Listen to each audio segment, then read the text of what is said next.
الله الرحمن الرحيم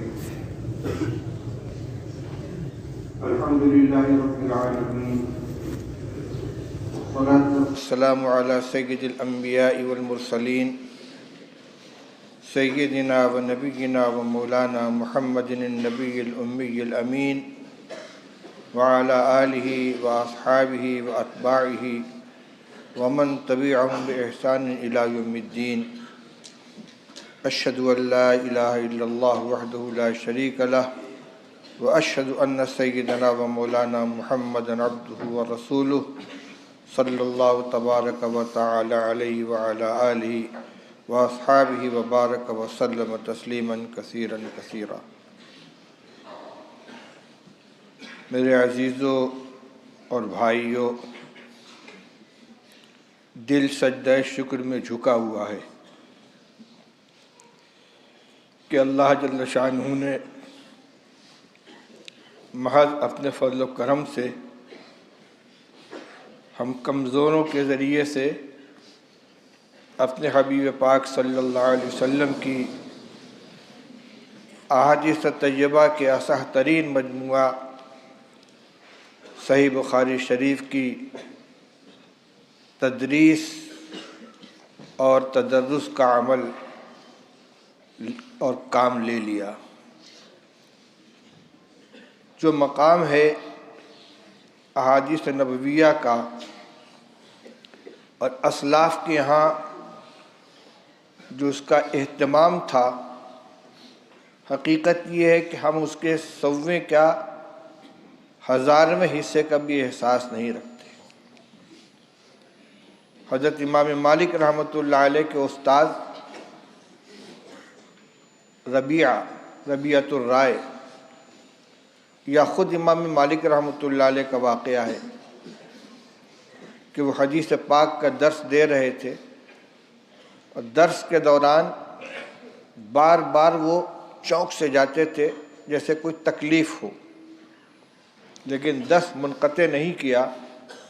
درس سے فارغ ہونے کے بعد عمامہ کھولا تو اس میں بچھو تھا جو بار بار ڈنک مارتا تھا، اور جب وہ ڈنک مارتا تو ظاہر بات ہے کہ بچھو کے ڈنک مارنے کی تکلیف کتنی ہوتی ہے، لیکن انہوں نے درس کو منقطع نہیں کیا اور اسی ادب کے ساتھ بیٹھے رہے۔ جب فارغ ہو گئے تب انہوں نے اپنا عمامہ کھولا۔ ہم درس کے دوران بات چیت بھی کرتے رہے، مذاق بھی کرتے رہے، ادھر ادھر دیکھتے بھی رہے، ہنسی مذاق بھی ہوتا رہا، اور جس قدر اہتمام اور توجہ کے ساتھ اور جس عظمت و احترام کے ساتھ حدیث پاک کے پڑھنے اور پڑھانے کا عمل ہونا چاہیے تھا، اس میں کوئی تصنع نہیں ہے کہ ہم سے وہ حق ادا نہیں ہوا۔ اللہ تعالیٰ اس جرم عظیم کو معاف فرمائے اور ہماری اس بدعملی کی وجہ سے حدیث پاک کی برکتوں سے ہمیں محروم نہ فرمائے۔ میرے عزیزو، اللہ نے بہت بڑا انعام فرمایا آپ کے اوپر۔ کتنے ہزار تلامذہ، طلباء، متعلمین ایسے دارالعلوم کے اندر آئے اور امتحان دیا، خواہش ظاہر کی کہ دارالعلوم اس کو قبول کر لے، لیکن ان کے مقدر میں یہاں کا داخلہ نہیں تھا۔ روتے ہوئے واپس گئے اور دارالعلوم میں ان کی تکمیل نہیں ہو سکی۔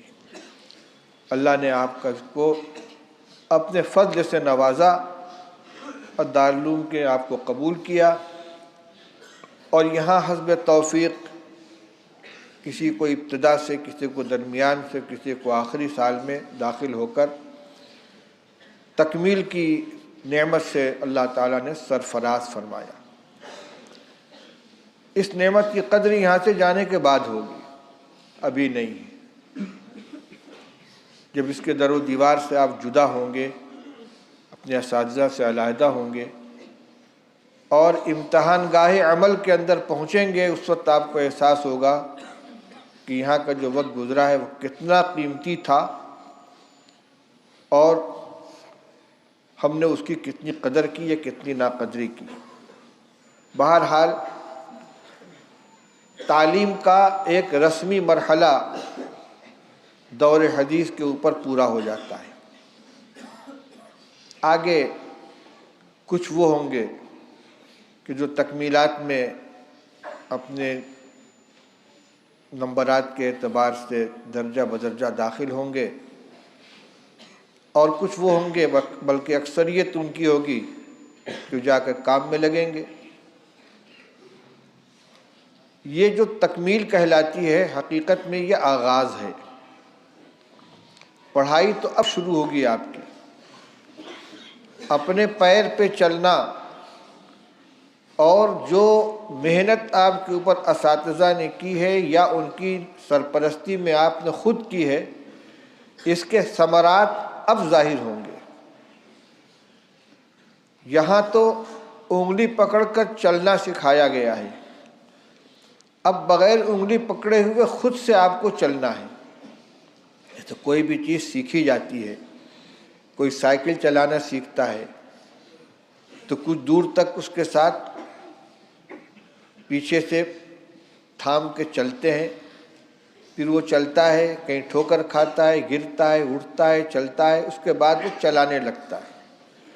تیرنے کے لیے سیکھنے کے لیے جاتے ہیں، ڈبکی لگاتے ہیں، پانی پیتے ہیں، غوطہ کھاتے ہیں، ایک مرحلہ وہ آتا ہے کہ استاذ کہتا اب تم تیر لو گے، تو اب تیرنا شروع ہوگا۔ ابھی تک تو قدم قدم پر آپ کے اساتذہ آپ کی رہنمائی کرتے رہے، ایک نصاب کی آپ نے تکمیل کر لی، لیکن حقیقت میں اپنی اس صلاحیت سے کام لینا خود مطالعہ اور تیاری کے سلسلے میں اور قوم تک اس امانت کو پہنچانے کے سلسلے میں آپ کو خود کرنا ہے۔ لیکن اس کا یہ مطلب نہیں ہے کہ آپ اساتذہ سے بے نیاز ہو گئے یا اپنے مادر علمی سے آپ لا تعلق ہو گئے۔ اگر کسی نے یہ سمجھ لیا کہ ہم فاضل ہو گئے یا فارغ ہو گئے تو بہت بڑی بھول ہے۔ ہمارے تمام بڑے ہمیشہ اس بات کی تاکید کرتے رہے ہیں کہ فارغ ہو جانے کے بعد اپنے کو اپنے مادر علمی سے اور اپنے اساتذہ سے اور بڑوں سے مربوط رکھیں، اس میں حفاظت ہے۔ میں نے کسی موقع پر نقل کیا تھا، حضرت مولانا عبد الحلیم صاحب رحمۃ اللہ علیہ دارالعلوم دیوبند کی شورا کے ممبر تھے، حضرت مولانا شاہ وسیع اللہ صاحب اور حضرت مولانا محمد زکریا صاحب کے خلیفہ تھے، مدرسہ ریاض العلوم گرینی کے بانی اور محتمم، بڑے اکابر میں سے تھے۔ ایک مرتبہ بنارس میں جامعہ اسلامیہ میں تشریف لائے، ہم نے اساتذہ کو اکٹھا کیا اور درخواست کی کہ حضرت کچھ نصیحت فرما دیجیے۔ انہوں نے صرف ایک نصیحت کی تھی کہ بھائی علماء کرام کبھی اپنے آپ کو مستقل مت سمجھنا، ہمیشہ کسی بڑے سے اپنے کو اپنے جوڑے رکھنا، چاہے کسی ایک کو مرکز بنا کر یا مختلف اساتذہ کرام سے۔ جس دن اپنے کو مستقل سمجھ لو گے تو تمہاری مثال اس بکری کی ہوگی جو ریوڑ سے کٹ کر الگ ہو جائے اور بھیڑیا اس کا شکار کر لے۔ ید اللہ علی الجماعہ، جماعت سے جڑے رہو، علماء کی جماعت سے، اساتذہ کی جماعت سے اپنے آپ کو فکری اعتبار سے استفادے کے لائن سے جوڑ کے رکھو۔ دوسری بات اس سلسلے میں یہ ہے کہ علماء کو وارثین انبیاء قرار دیا گیا ہے، اور انبیاء علیہ الصلاۃ والسلام کے وراثت میں صرف علم ہی نہیں ہے بلکہ تعلیم کتاب، تعلیم حکمت اور تلاوت آیات اور تزکیہ، جو نبی کریم صلی اللہ علیہ وسلم کے 4 کام تھے، ان کو حاصل کیا ہے آپ سے۔ ہمیں سب سے پہلے جہاں علم کی ترقی اور اس کے بقا کی فکر کرنی ہے، اپنے اخلاق اور اپنے اعمال پر بھی نظر ڈالنی ہے کہ ہم بھی تزکیہ کے محتاج ہیں۔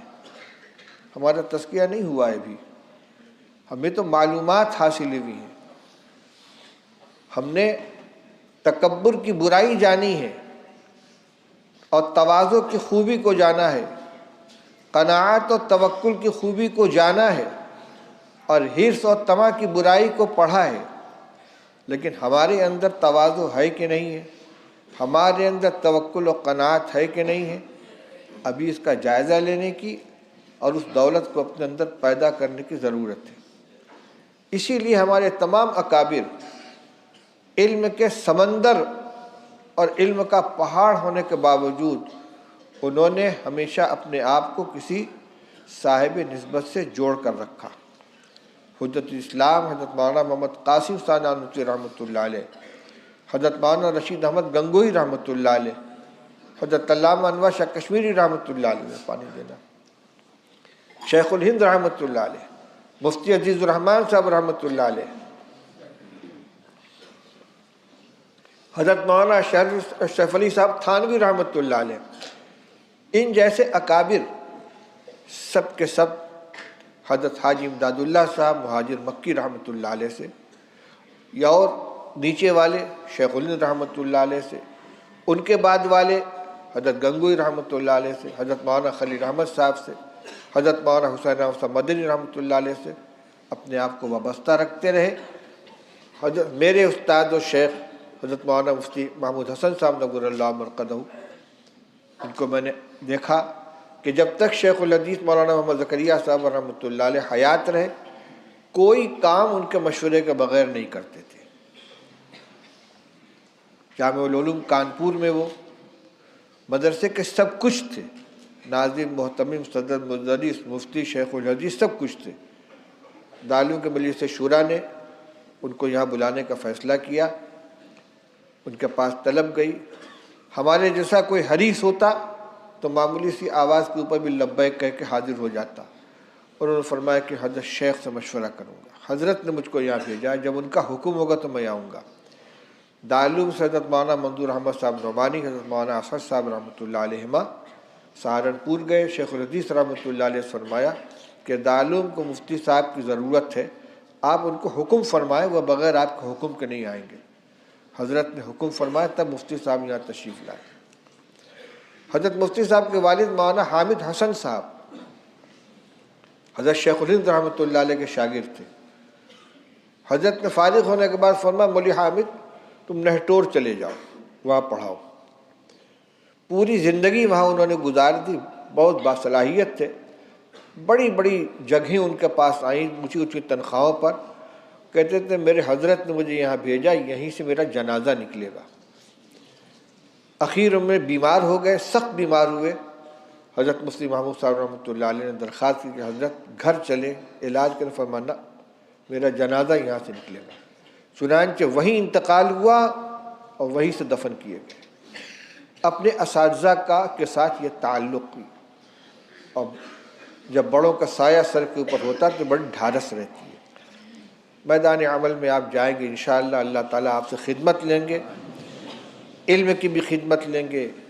ہو سکتا ہے امامت و خطابت کا بھی مرحلہ آئے، ہو سکتا ہے کہ باطل مذاہب اور منحرف فرقوں سے آپ کو نبرد آزمائی کرنی پڑے، اس میں بھی آپ کو ضرورت پڑے اپنے اساتذہ کی رہنمائی اور ان کے تعاون کی، آپ اس موقع پر دریغ نہ کریں۔ دوسری بات، ابھی تک آپ کی ساری توجہ اپنی درسیات پر اور درسیات کے متعلقات پر تھی۔ دوسرے مطالعہ میں عموماً طلبہ کی توجہ ان کتابوں کی طرف ہوتی ہے جو ان کی تقریر و تحریر کی مشق میں معاون بن سکے یا درسیات کی تیاری میں معاون بن سکیں۔ لیکن آپ جب میدان عمل میں جائیں گے اور آپ کو مختلف لوگوں سے سامنا ہوگا، مسائل سامنے آئیں گے، تو آپ کو ضرورت پڑے گی کچھ خارجی مطالعے کی۔ اس سلسلے میں میرا ایک مشورہ یہ ہے کہ اپنے اکابر کی جتنی تصنیفات دستیاب ہو سکے، خاص طور سے اکابر اربعہ حضرت نانوتوی، حضرت گنگوئی، حضرت تھانوی اور علامہ انور شاہ کشمیری، ان حضرات کی جو کتابیں دستیاب ہوں ان کو، حضرت شیخ الہند مولانا محمود حسن صاحب رحمۃ اللہ علیہ ادلہ کاملہ اور ایضاح الادلہ، جود المقل، ان کتابوں کو خرید کر اپنے پاس رکھیں۔ مجموعہ رسائل شائع ہو رہے ہیں، حضرت گنگوئی رحمۃ اللہ علیہ کے رسائل کا مجموعہ بھی شائع ہوا ہے، مولانا چاند پوری کے رسائل کا مجموعہ بھی شائع ہوا ہے جو انعام کے اندر بھی تقسیم کیا گیا ہے، مفتی مہدی حسن صاحب شاہ جہاں پوری کے رسائل کا مجموعہ بھی شائع ہوا ہے، حضرت نانوتوی رحمۃ اللہ علیہ کے رسائل بھی ملتے ہیں۔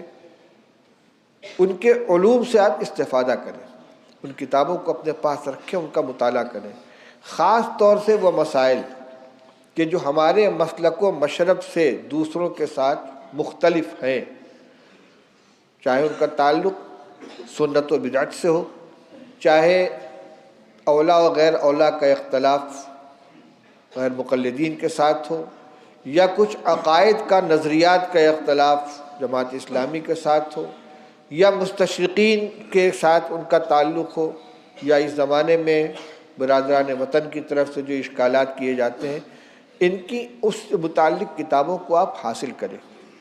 اور بنیادی بات تو یہ ہے کہ ان اکابر نے جو یہ کتابیں لکھی ہیں تو انہوں نے کسی دوسری کتاب سے استفادہ نہیں کیا ہے، بلکہ وہ علم جو انہوں نے حاصل کیا تھا درسیات کا، اس سے ان کے اندر اتنی صلاحیت پیدا ہوئی تھی کہ اللہ تعالیٰ نے اسی یہ کام لیا۔ اس لیے ان صرف خارجی کتابوں میں مدار آپ کو نہیں رکھنا ہے، بلکہ حدیث کی، تفسیر کی، فقہ کی، اصول کی جو کتابیں آپ نے پڑھی ہیں ان سے بھی آپ کا رابطہ رہنا چاہیے۔ انہی سے آپ کو وہ چیزیں ملیں گی، نکلیں گی کہ جس سے آپ اپنے علمی استدلال کے اندر مدد حاصل کر سکیں گے۔ ایک بات یہ کہ عوام خود اپنے طور پر کتنے بھی بدعمل ہوں، لیکن اپنے علماء کو وہ کچھ اور شکل میں دیکھنا چاہتے ہیں۔ آپ کی نماز، آپ کی وضاقتہ، آپ کی مسجد کی حاضری، آپ کے مشاغل پر ان کی نظر ہوگی اور ہونی چاہیے۔ آپ ان کے رہنما بن کر جا رہے ہیں، قائد بن کر جا رہے ہیں۔ کسی عامی آدمی کا پاجامہ اگر ٹخنے سے نیچے ہے تو وہ اس کو اتنی بری نظر سے نہیں دیکھیں گے جتنا کسی عالم کا پاجامہ ٹخنے سے نیچے ہو۔ کسی عام آدمی کا جھوٹ بولنا یا غیبت کرنا ان کے نزدیک اتنا بڑا عیب نہیں بنے گا جتنا کسی عالم کا جھوٹ بولنا یا غیبت کرنا یا بد کلامی کرنا، بد زبانی کرنا ان کو سمجھ میں آئے گا۔ نماز کے بارے میں اگر غفلت پائی جائے گی، عام آدمی کا جرم جس درجے کا سمجھا جائے گا، علماء کو اس سے بہت بڑا ہوگا۔ اسی طریقے سے کن مجموعوں میں آپ کی شرکت ہو رہی، کن تقریبات میں آپ جا رہے ہیں، جہاں رسم و رواج و خرافات ہو رہی ہے وہاں بھی آپ بیٹھے ہوئے ہیں، میوزک چل رہی ہے، فوٹوگرافی ہو رہی ہے اور آپ بیٹھے دعوت کھا رہے ہیں۔ استدلال میں لوگ پیش کریں گے اگر فلاں کام غلط ہوتا تو فلاں مولانا صاحب، فلاں مفتی صاحب وہاں نہ بیٹھے ہوتے۔ یعنی آپ کی یہ بے احتیاطی دین کو نقصان پہنچائے گی۔ آپ جس جماعت سے وابستہ ہیں اور جس درسگاہ سے فضیلت کی سند لے کر آپ جائیں گے، اگر آپ کے عمل میں، اخلاق میں، معاملات میں کوئی غلطی پائی جائے گی تو یہ دھبا اس کے اوپر لگے گا۔ درخت اپنے پھلوں سے پہچانا جاتا ہے۔ آپ پھل ہیں اس درخت کے، آپ کو دیکھ کر لوگ درخت کے بارے میں رائے قائم کریں گے۔ کیا کرتے ہیں وہاں کے اساتذہ، کیا سکھایا جاتا ہے دارالعلوم کے اندر، ایسے ہی فضلہ تیار ہوتے ہیں وہاں پہ۔ اس لیے اپنے اساتذہ اور اپنے ادارے کی بدنامی کا ذریعہ نہ بنے۔ اور حقیقت تو یہ کہ اللہ کے سامنے جواب دہی اگر ہمارے سامنے ہے، اپنی ذمہ داری کا احساس ہے، تو پھر کسی یاد دہانی کی ضرورت نہیں پڑے گی، خود آپ کے اندر اس کا احساس پیدا ہوگا۔ تو میں نے جو بات شروع کی تھی اپنے اکابر کے حوالے سے، اس کی تکمیل کر دوں کہ اپنے اخلاق کی درستگی کے لیے، اپنے اخلاق کے تزکیہ کے لیے ہمارے تمام بڑوں کو یہ طریقہ رہا ہے کہ کسی صاحب نسبت سے رابطہ قائم کر کے اپنی اصلاح کرائیے، اپنے باطن کا تزکیہ، اپنے اخلاق کی درستگی، اپنے معاملات کی درستگی، اس لیے کہ الا من اتی اللہ بقلب سلیم، اللہ کے یہاں جو قلب سلیم لے کر جائے گا وہی سلامت رہے گا۔ اس قلب کو سلامتی والا قلب بنانا ہے۔ کتنے اخلاق رذیلہ ہمارے ساتھ لگے ہوئے ہیں جن کا ہم کو احساس بھی نہیں ہے۔ میں نے حضرت اپنے یہاں سے جانے کے وقت اپنے حضرت سے پوچھا تھا کہ حضرت کچھ مختصر سی نصیحت فرما دیجیے گا۔ فرمایا بیٹے 2 باتوں کا خیال رکھنا، حب جاہ اور حب مال سے بچنے کی کوشش کرنا۔ یہ 2 بہت بڑے فتنے ہیں، اور یہ بات حضرت نے اپنی طرف سے نہیں کہی ہے، آپ نے حدیث پڑھی ہے، ما ذئبان جائعان ارسلا فی غنم بافسد لها من حب الرجل لمالہ ولشرفہ علی دینہ او لدینہ او کما قال صلی اللہ علیہ وسلم۔ فرمایا کہ 2 بھوکے بھیڑیے کسی بکری کے ریوڑ پر آزاد چھوڑ دیے جائیں، وہ اتنا نقصان اس ریوڑ کو نہیں پہنچائیں گے جتنا حب مال اور حب جاہ آدمی کے دین کو نقصان پہنچاتا ہے۔ غور کیجئے، 2 بھوکے بھیڑیے کسی بکری کے ریوڑ میں آزاد چھوڑ دیے جائیں، ایک طرف ان کی تباہی کا تصور کیجئے، ایک کو بھی زندہ نہیں چھوڑیں گے، سب کو چیر پھاڑ کر رکھ دیں گے۔ فرمایا جتنی وہ تباہی مچائیں گے وہ اس سے کم ہے جتنی تباہی حب مال اور حب جاہ کا بھیڑیا آدمی کے دین کو نقصان پہنچاتا ہے۔ اور ہمارے طبقے میں علماء اور فضلاء کے اندر یہ 2 چیزیں اللہ معاف فرے بہت کثرت سے پائی جاتی ہیں۔ مدرسوں میں ہے ہمارا نام نیچے کیوں آ گیا، ہماری موجودگی میں فلاں کو ترقی کیوں دے دی گئی، ہماری تنخواہ میں اضافہ کیوں نہیں کیا گیا، ہماری تنخواہ اتنی کم کیوں رکھی گئی۔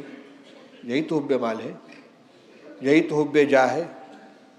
ہم مستحق تھے، ہمیں چھوڑ کر فلاں کو ترقی دے دی گئی، فلاں کو صدر مدرس بنا دیا گیا، فلاں کو شیخ الحدیث بنا دیا گیا، فلاں کو ناظم بنا دیا گیا، فلاں کو ذمہ داری دے دی گئی، فلاں کتاب کا میں مستحق تھا فلاں کو پڑھانے کے لیے دے دیا گیا۔ اس لیے اگر آپ کسی ادارے میں جائیں اور اللہ تعالیٰ آپ سے خدمت لے تو ایک تو یہ کہ کبھی تنخواہ میں اضافہ کی درخواست خود سے نہ کریں، مخصوص کتاب کے لیے ضد نہ کریں، خواہش ظاہر کر دیں کہ میرا جی چاہتا ہے کہ مجھے فلاں کتاب مل جائے تاکہ میں بھی پڑھاؤں، لیکن اس طرح نہیں کہ اگر وہ کسی دوسرے کو ملے تو آپ کے دل میں اس سے کینہ پیدا ہو یا حسد پیدا ہو، آپ اس کو اپنا حق سمجھیں۔ حب مال اور حب جاہ یہ 2 چیزیں اگر دل سے نکل جائیں تو ترقی کے راستے کھلے ہوئے ہیں، اللہ تعالیٰ عزت عطا فرمائیں گے۔ اور خود سے جو عزت کا طلبگار ہوگا کہ مجھے عزت دی جائے تو جو معاملہ اس کا ہے، انا لا نولی امرنا ھذا من ارادہ، حضور نے فرمایا کہ جو امارت کا طلبگار ہوتا ہے ہم اس کو امیر نہیں بناتے، تو جو بڑائی کا طلبگار ہوتا ہے اسے اللہ تعالیٰ بڑائی عطا نہیں فرماتے۔ من تواضع للہ رفعہ اللہ ومن تجبر وضعہ اللہ، جو تکبر اختیار کرتا ہے اللہ تعالیٰ اسے پست کر دیتے ہیں۔ یہی تو بڑائی ہے، اپنے کو بڑا سمجھنا، میں تو اس مرتبے کا کہ لائق تھا مجھے نیچا کر دیا گیا۔ اس لیے ان چیزوں کا خیال رکھیں، اور جو کچھ پڑھا ہے یہ آپ کے پاس امانت ہے۔ ہماری جب بخاری شریف ختم ہوئی تھی تو حضرت مولانا فخر الدین صاحب رحمۃ اللہ علیہ بہت بیمار رہتے تھے، بہت مختصر انہوں نے نصیحت کی تھی۔ اس میں انہوں نے ایک بات تو یہ کہی تھی کہ اللہ کا شکر ہے کہ اس بیمار اور کمزور بندے سے اللہ تعالیٰ نے اس کتاب کی تکمیل کرا دی۔ اس کے بعد فرمایا تھا کہ میرے عزیزو، یہ کتاب تمہارے اوپر اللہ کی حجت ہے، اللہ کی حجت ہے۔ تمہارے سامنے احادیث صحیحہ کا ایک عظیم ذخیرہ آ گیا، نے پڑھ لیا، اس کی تشریح جان لی، اللہ کے رسول صلی اللہ علیہ وسلم کا پیغام تم پر پہنچ گیا۔ یہ نہیں کہہ سکتے کہ مجھے معلوم نہیں تھا، میں جانتا نہیں تھا، جان چکے۔ اب جان بوجھ کر اس کی خلاف ورزی کرو گے تو پکڑ ہوگی، حجت قائم ہو چکی ہے۔ ہاں یہ ضرور ہے کہ کچھ چیزیں وہ ہیں کہ جو فرائض میں سے ہیں، ان میں کوئی اختلاف نہیں ہے، کچھ وہ ہیں جو محرمات میں سے ہیں، ان کے اندر کوئی اختلاف نہیں ہے، کچھ فضائل کی چیزیں ہیں ان کے اندر بھی کوئی اختلاف نہیں ہے۔ جو چیزیں ایسی ہیں کہ جن میں اولا غیر اولا کا اختلاف ہے اور مختلف روایات ہیں، ان میں کسی ایک پر عمل کرنے والا بھی تارک عمل نہیں کہلائے گا۔ مثلا آمین بالجہر، آمین بالسر، دونوں رسول اللہ صلی اللہ علیہ وسلم ثابت ہیں، لہذا اگر کوئی بالسر آمین کہتا ہے تو وہ آمین بالجہر کا مخالف نہیں کہلائے گا، وہ تارک سنت نہیں ہے۔ اسی طریقے سے دلائل کی روشنی میں کسی بھی مسئلے میں اگر کسی نے ایک حدیث کو اختیار کیا کسی امام نے اور اس کے متبعین اس پر عمل کر رہے تو وہ بھی حدیث پہ عمل کر رہے ہیں۔ حضرت مولانا شاہ عبد العزیز صاحب رحمۃ اللہ علیہ جو ہماری سند کے سب سے اوپر حضرت شاہ ولی اللہ صاحب کے نیچے ہیں، ان کو معلوم ہوا کہ ان کے بھتیجے مولانا اسماعیل شہید رحمۃ اللہ علیہ نے رفع یدین شروع کر دیا ہے، تو انہوں نے اپنے چھوٹے بھائی مولانا عبد القادر صاحب فرمایا، میاں عبد القادر سنا اسماعیل رفع یدین کرتے ہیں، ذرا پوچھو کیا معاملہ ہے۔ تو انہوں نے ان سے پوچھا، انہوں نے کہا کہ لوگوں نے اس کی مخالفت کی ہے، اس لیے میں سنت کو زندہ کر رہا ہوں۔ جب یہ جواب پہنچا شاہ عبد العزیز صاحب کے پاس تو فرمایا، میں نے تو سمجھا تھا کہ اسماعیل نے کچھ پڑھا لکھا ہے لیکن اسے تو کچھ نہیں آتا۔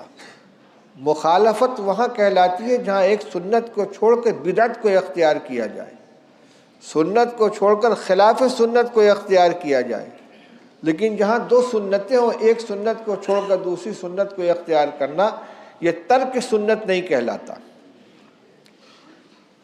لیکن ہاں ایک بات اور بھی ہے کہ آدمی کو تلفیق کرنے کی اجازت نہیں ہے کہ ہر فرد آزادانہ طور پر کبھی اس سنت کو کبھی اس سنت کو، اس لیے کہ عافیت ائمہ اربعہ کی تقلید کے اندر ہے، تاکہ نفس اور ہوا سے آدمی آزاد رہ سکے اور اتباع شریعت کر سکے، اتباع خواہشات نہ کرے۔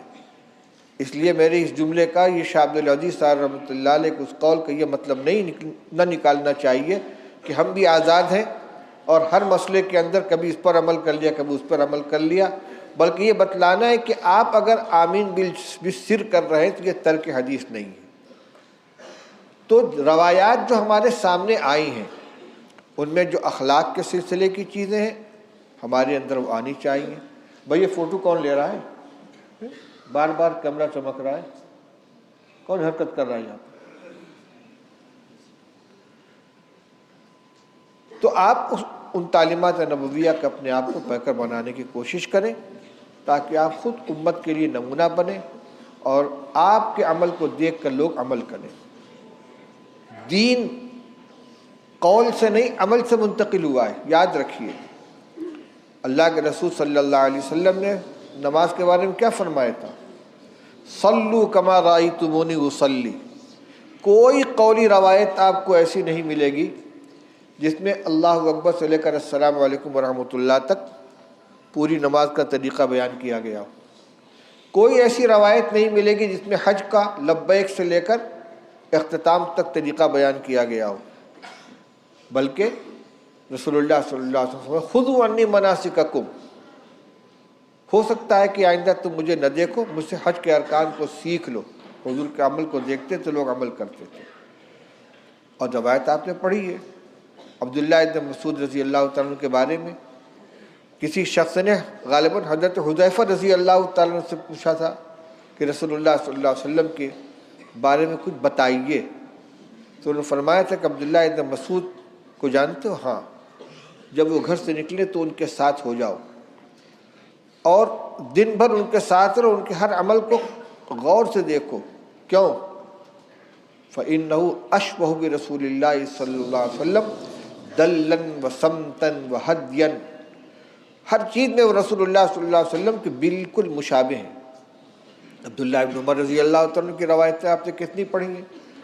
جو عمل رسول اللہ صلی اللہ علیہ وسلم نے عادتاً یا اتفاقاً کیا ہے اس کی بھی وہ پیروی کرتے تھے۔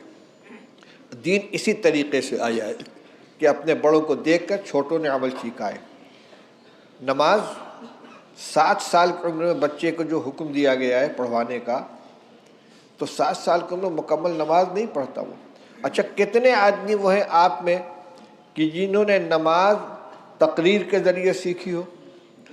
بھائی بچہ ہے، ابا کے بغل میں کھڑا ہوا ہے، ان کو دیکھ رہا ہے، نیت باندھ رہا ہے، انہیں کو دیکھ کے رکوع میں جا رہا ہے، انہیں کو دیکھ کے سجدے میں جا رہا ہے، عمل سے سیکھا ہے۔ اب اس میں جو غلطیاں اس کی اصلاح کی گئی، نمازی بن گیا۔ آپ کے عمل کو دیکھ کر لوگ عمل سیکھیں گے، اس لیے اپنے آپ کو آپ سفیر بنائیے حضرت نبی کریم صلی اللہ علیہ وسلم کا، نمائندہ بنائیے اپنے اساتذہ کرام کا۔ آخری بات، جو مسلک و مشرب علماء دیوبند کا، اپنے اکابر کا آپ نے پڑھا ہے، دیکھا ہے، اگرچہ آپ اس کی مکمل تفصیلات سے واقف نہیں، یہ بھی ایک شکایت ہے۔ ہمارے یہاں چونکہ اس پہ زور نہیں دیا جاتا، اور جو دوسرے فرقے ہیں ان کے وہی امتیازات ہی ان کے سب کچھ پونجی ہیں، اس لیے انہی پر سارا زور دیا جاتا ہے۔ کہیں آمین رفع دین پہ زور دیا جاتا ہے، کئی قیام و میلاد کے دلائل فراہم کرائے جاتے ہیں، علم غیب اور نور و بشر کا مسئلے کے دلائل فراہم کرائے جاتے ہیں، یہاں بنیادی دینی تعلیم دی جاتی ہے، لیکن بہرحال سابقہ تو آپ کو ان سے پڑے گا۔ تو ایسے موقع پر 2 کام، ایک تو خود اپنی جگہ پر آپ مضبوط رہیں اپنے عقیدہ و مشرب کے اوپر، اس وجہ سے نہیں کہ وہ صرف آپ کے اکابر کا مسلک ہے، بلکہ پوری بصیرت کے ساتھ آپ نے اس کو قبول کیا ہے، اور وہ اعدل تمام مذاہب و مسالک پر سب سے زیادہ مبنی بر اعتدال ہے، اس وجہ سے اس کو قبول کیا، اس سے قدم آپ کا ہٹنے نہ پائے۔ دوسری ایک اس سلسلے کے جو دلائل ہیں، جو کتابیں ہیں، ان کا آپ مطالعہ کریں، اللہ تعالیٰ اس کی توفیق عطا فرمائے۔ بھائی حقیقت یہ ہے کہ کتاب پڑھانے کا جو حق ہے وہ ادا نہیں ہوا ہے۔ جتنی محنت ہونی چاہیے نہ میں محنت کر سکا، اور نہ اتنی محنت سے آپ تک اپنی بات کو پہنچا سکا۔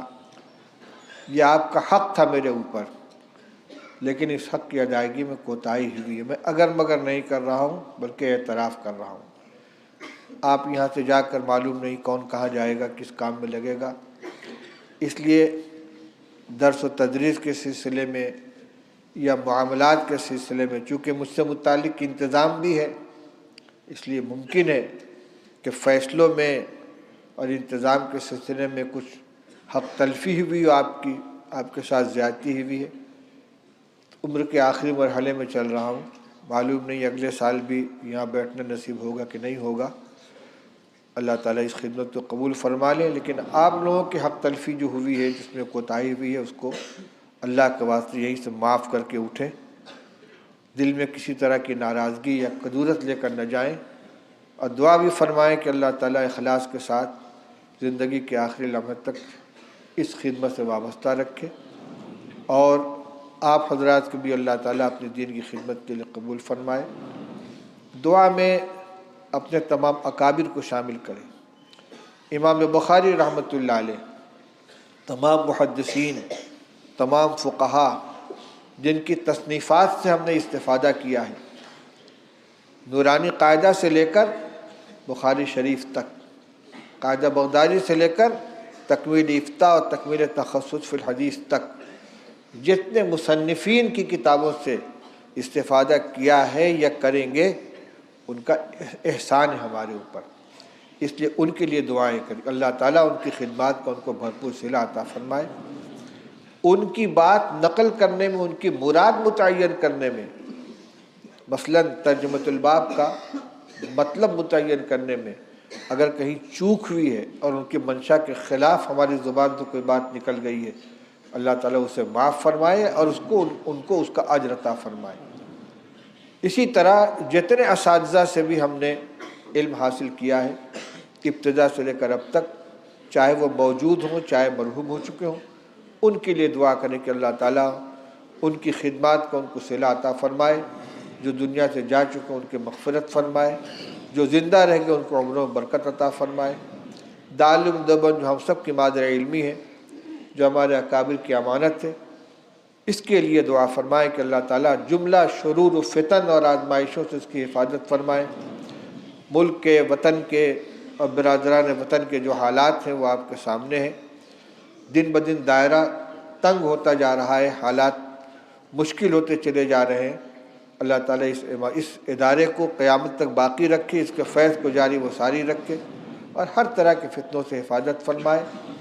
دارالعلوم کے تمام وہ معاونین کہ جن کے تعاون سے، جن کے مالی تعاون سے، اخلاقی تعاون سے دارالعلوم اور مدارس دینیہ چل رہے ہیں، ان کے حق میں بھی دعا کریں۔ اللہ تعالیٰ ان کی تجارتوں میں، کمائیوں میں برکت عطا فرمائے، ان کے لیے اس خرچے کو صدقہ جاریہ بنائے۔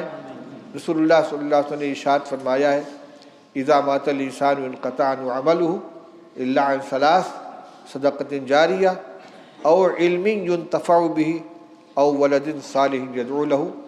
وہ علم جس کا سلسلہ جاری رہے، جس سے نفع اٹھایا جائے، وہ بھی صدقہ جاریہ ہے۔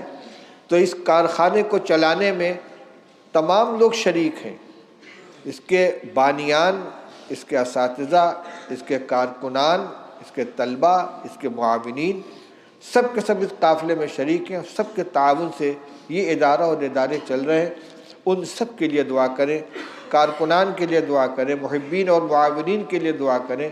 دارالعلوم کے سلسلے میں جذبہ خیر رکھنے والے محبین کے لیے بھی دعا کریں، اور ہم سب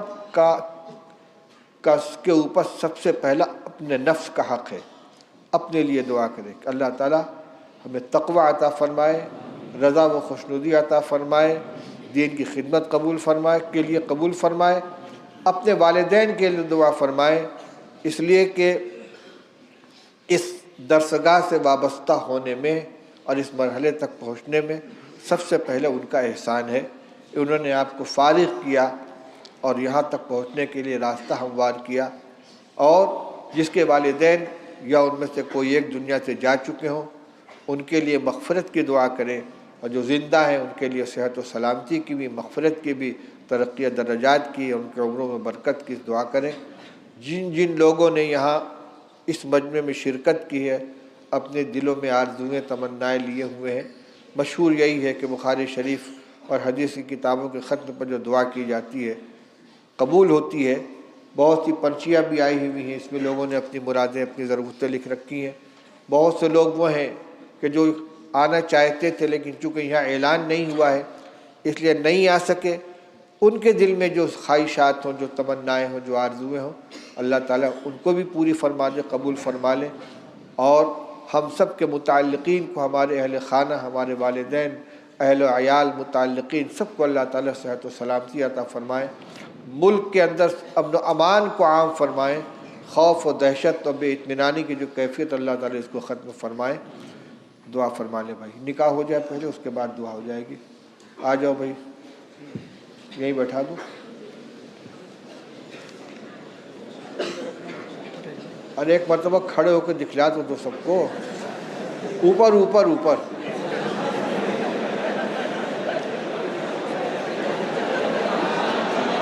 بھائی یہ نوشہ ہے۔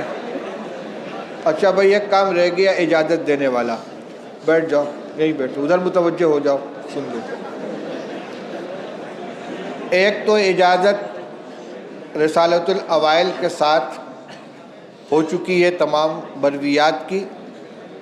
آج خاص طور سے بخاری شریف کے ختم ہونے کے موقع پر میں ان تمام شرائط کے ساتھ جو اجازت کے موقع پر ذکر کی جاتی ہیں، اور جس کا ذکر خطبہ مسنونہ کے شروع میں آپ کے قاری صاحب نے بھی کر دیا ہے، اپنے وضاقتہ کو درست رکھیں، عقیدے کو درست رکھیں، مسلک اہل حق سے وابستہ رہیں، ہر طرح کی گناہ سے اپنے آپ کو بچائیں، تو آپ کو اور تمام حاضرین کو جو اہل علم میں سے ہیں بخاری شریف اور جملہ کتب حدیث کی اپنی سند سے روایت کرنے کی اجازت دیتا ہوں۔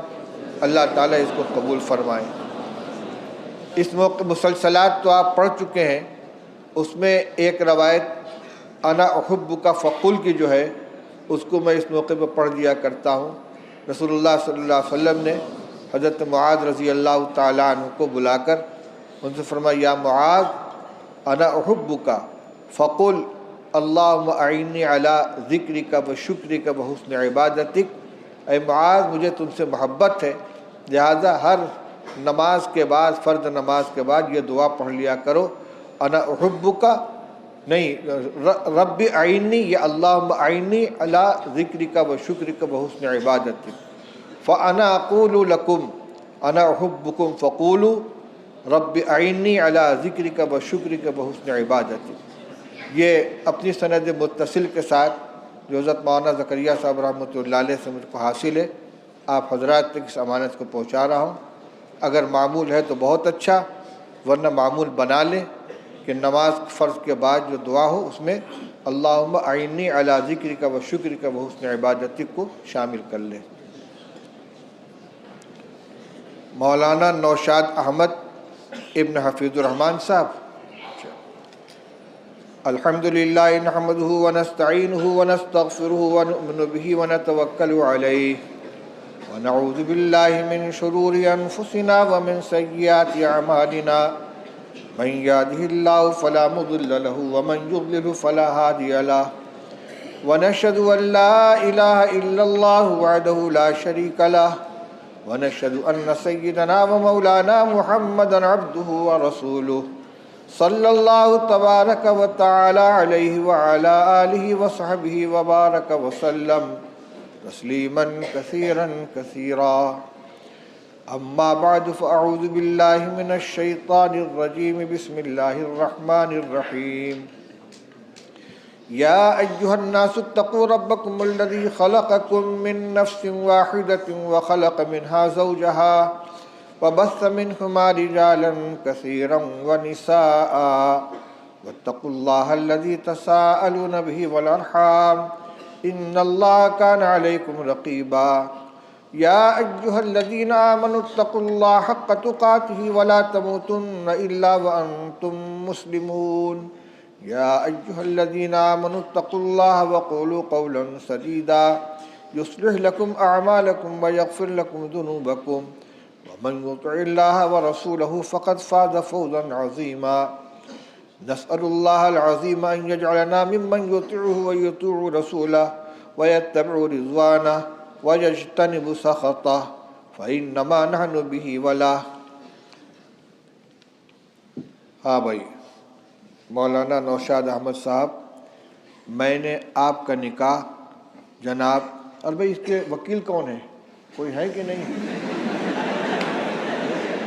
اجازت تو لی نہیں، آپ وکیل ہیں، آپ اجازت دیتے ہیں کہ میں نور جہاں کا نکاح مولوی نوشاد کے ساتھ کر دوں؟ زور سے کہیے۔ ماشاء اللہ، میں وکیل تو بنایا نہیں کہ وہ نکاح کیسے کروں گا، اب وکیل ہو گیا میں نے آپ کا نکاح توقیر عالم صاحب کی صاحبزادی نور جہاں بانو صاحبہ کے ساتھ 21,000 روپے مہر کے عوض کر دیا۔ آپ نے نکاح قبول کیا؟ جی میں نے قبول کیا۔ بارک اللہ لک و علیک وجمع بینکما فی خیر، بہت بہت مبارک۔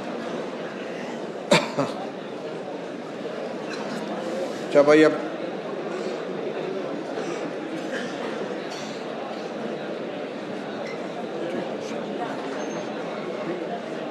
بھائی دعا فرما لو۔ ترکی اور شام میں جو زلزلہ آیا ہے، بڑی تباہیاں مچی ہیں وہاں کے مصابین متاثرین کے لیے، جو زندہ ہیں ان کی صحت یابی کے لیے، جو مرحوم ہو گئے ان کے مغفرت کے لیے دعا فرمائیں۔ یہ دونوں اسلامی ملک ہیں اور شاید ہی کوئی غیر اس کے اندر ہو، ورنہ سارے کے سارے اپنے بھائی ہیں۔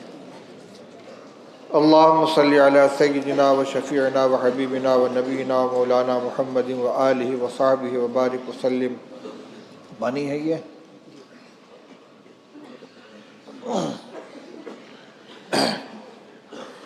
الحمدللہ الذی ہدانا لہذا وما كنا لنہتدی لولا ان ہدانا اللہ، لقد جاءت رسل ربنا بالحق سبحان اللہ و بحمدہ سبحان اللہ العظیم سبحان اللہ و بحمدہ سبحان اللہ العظیم سبحان اللہ و بحمدہ سبحان اللہ العظیم سبحانک انی ظلمت نفسی فاغفر لی فإنہ لا یغفر الذنوب الا انت لا الہ الا انت سبحانک انی کنت من الظالمین الف لام میم اللہ لا الہ الا هو الحی القیوم وعنت الوجوه للحی القیوم ربنا آتنا فی الدنیا حسنة وفی الآخرة حسنة وقنا عذاب النار ربنا ظلمنا انفسنا وإن لم تغفر لنا وترحمنا لنكونن من الخاسرین لا الہ الا اللہ الحلیم الکریم سبحان اللہ رب العرش العظیم والحمد للہ رب العالمین نسألک موجبات رحمتک وعزائم مغفرتک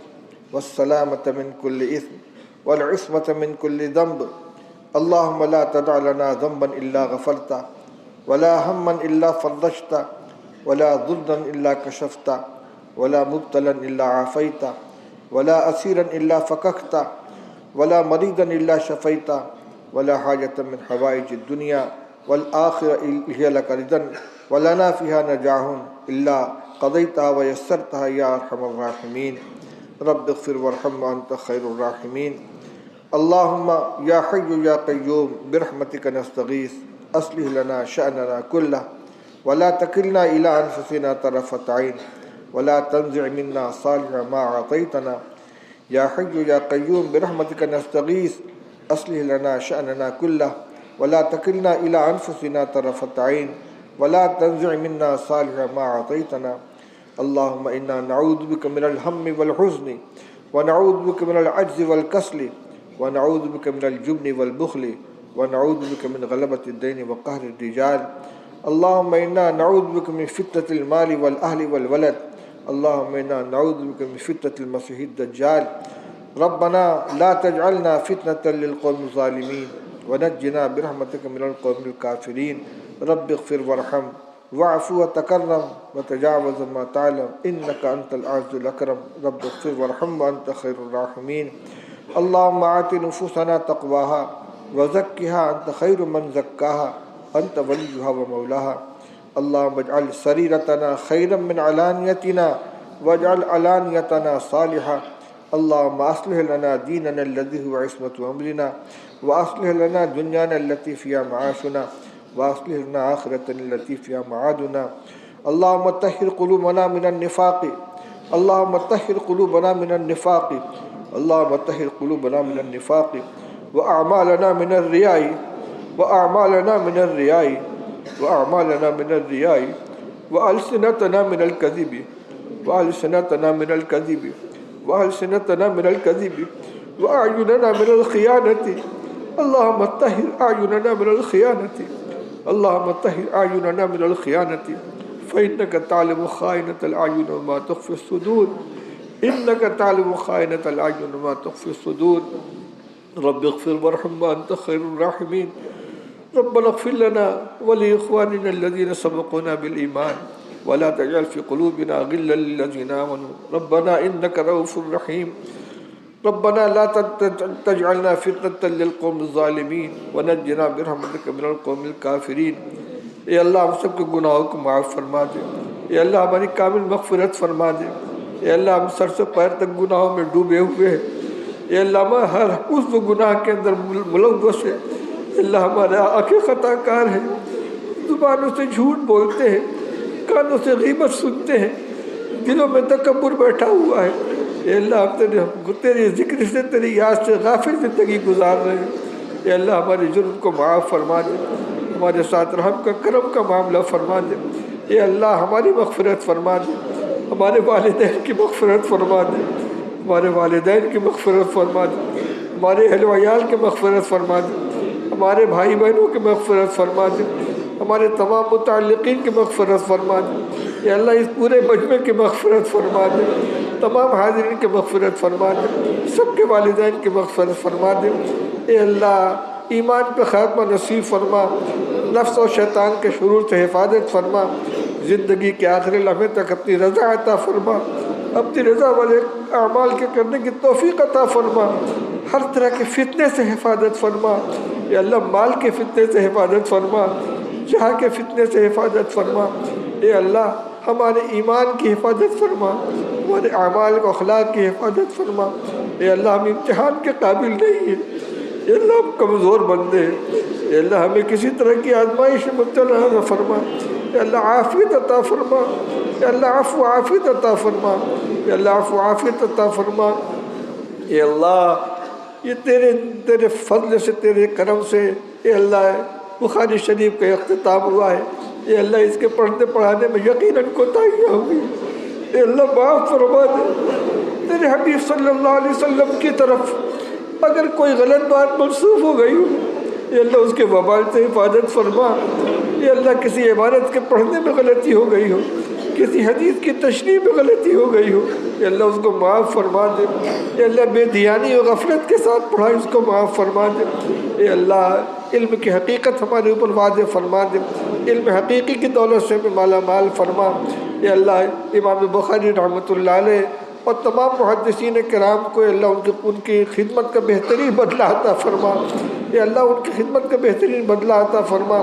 تمام محدثین، تمام فقہا، تمام ہمارے اساتذہ کرام، تمام کتابوں کے مصنفین جن کے علوم سے ہم نے استفادہ کیا ہے، یا اللہ ان سب کی مغفرت فرما، ان سب کو ان کو قربانیوں کا بدلہ عطا فرما۔ اللہ دارالعلوم دیوبند کے بانیان، اس کے معاونین، اساتذہ، کارکنان، طلبہ، محبین، سب کی مغفرت فرما، سب سے راضی ہو جا، سب کو ان کی خدمات کا بدلہ عطا فرما۔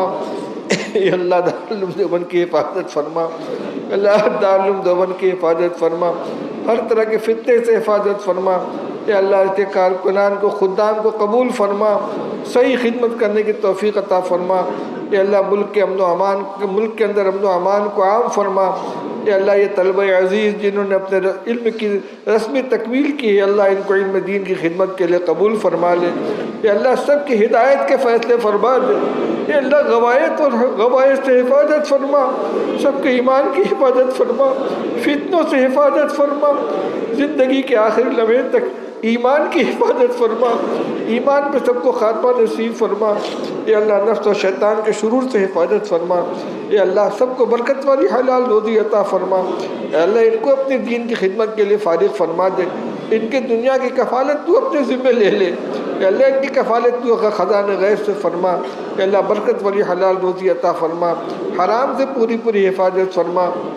اللہ اس مجمع کے اندر جتنے لوگ بیٹھے ہوئے ہیں سب کے دلوں کی مرادیں پوری فرما۔